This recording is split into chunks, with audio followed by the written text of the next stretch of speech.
para dito sa lugar na aking kinalakihan, kung saan pinamumugaran ng matitigas. Bawal dito ang mga pahina-hinang nilalang. Pag sinabi mo na kampukutan ng malalakas, tsak na may kalalagyan, mga ugaling balagbag. Kung paangas-angas ka, hindi ka pwedeng lumapag. Kilalanin mo kung sino dapat napakisamahan, mga taong respetado at tunay na papalag. Kaya bago ka pumasok dito sa aming teritoryo, mas maigi nang aralin mong bawat patakaran, sapagkat iba ang kinatatakutan, kaya mas pangilabutan ka sa ikinagalang ng iilang. Respetadong nilalang dito sa aming baluarte, kilalang mabait ngunit galit sa salbahe. Ako ay tumatak bilang kuyang mapagmahal, isa sa respetado dito sa aming lugar. Ito ang aming baluarte, pugad ang matitigas. Kami ay respetado, wag ka dito mag-angas. Siguradong beng-beng ang aabuti sino man ang mga haras. Beng-beng ang dadanasin, may kastigin ang ahas. Baluarte, pugad ang matitigas. Kami ay respetado, wag ka dito mag-angas. Siguradong beng-beng ang aabuti sino man ang mga haras. Beng-beng ang dadanasin, may kastigin ang ahas. Paglaban ay ginagalang nga kami, respeto at pakikisama kung wala ka tumabi. Pagdaong ang kinalakihan kung baluarte, teritoryo namin to at bawal dito ang salbahe. Pag sinabing respetado, alam mo na kami yan. Di na kailangan ng patunay para ka lang pasiglaban. Bawal dito ang ungas at mga mapang-ahas. Kung hindi ka re-respeto sa amin, ikay lumabas.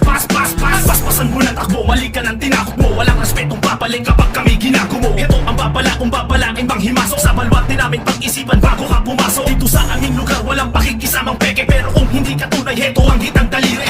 Bibit ko ang bandera ng mga respetado, bawat kantong ginagala mula sa lupa Ito ang aming pinangako. baluarte, pugad ang matitigas. Kami ay respetado, wag ka dito mag-angas. Siguradong beng-beng ang aabuti sino man ang mga haras. Beng-beng ang dadanasin, may kastigin ang ahas. Baluarte, pugad ang matitigas. Kami ay respetado, wag ka dito mag-angas. Siguradong beng-beng ang aabuti sino man ang mga haras. Beng-beng ang dadanasin, may kastigin ang ahas. Isang alyansa mula sa kuta ng walang ime. Ilang kilay magtataasan sa muli ko pagbalik. Isa ako sa datihan na nagtanim din ng ilan. Di man nagbunga yung bindi ko, di mo pwedeng kantsawan. Kung di mo pa ako kilala, pwede magtanong. Wala kong yapang nagdala, di uso sa akin maghamon. Pero kayang tumugon kahit kanino at saan. Tahimik lang kung magmasid sa ipinain kong daan. Baluarte kung pinagbulan, di basta-basta yung galaw.